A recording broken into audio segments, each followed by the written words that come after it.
எனக்கு வீடு கட்டி கொடு, 60 வயசு ஆகிட்டாலும் என்னை விரட்டாத, வீடு கட்டி கொடு, சட்டம் கேட்கணும். ஓகே, யார்கிட்ட கேட்குறோம்? நம்ம அரசாங்கத்தில் கேட்குறோம். நம்ம ஓட்டு பண்றோமோ அந்த அரசாங்கத்தில் கேட்குறோம். அதுல என்ன தவறு இருக்கு? ஸோ முடிஞ்ச அளவுக்கு. ஆனா இப்ப ரொம்ப பேர் ஈடுபடாட்டி அரசாங்கம் என்ன பார்ப்பாங்கனாக்கா, ஓகே ஆளுங்களுக்கு அவ்வளோ இன்ட்ரெஸ்ட் இல்லை இருக்கு அப்படின்னு சொல்லிட்டு முடிச்சுக்குவாங்க.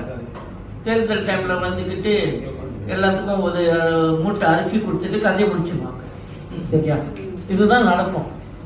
ஸோ நம்ம கேட்கறது முக்கியமான கோரிக்கை.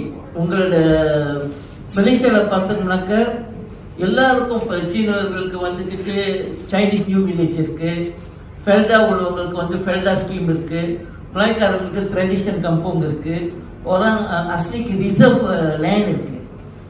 ஆனா தோட்ட தொழிலாளிகளுக்கு ஒண்ணுமே இல்லை. ஆனா அந்த நிலம் அவங்களோட சொந்தம் இல்லை. 60 வயசு ஆகிட்டா வெளியே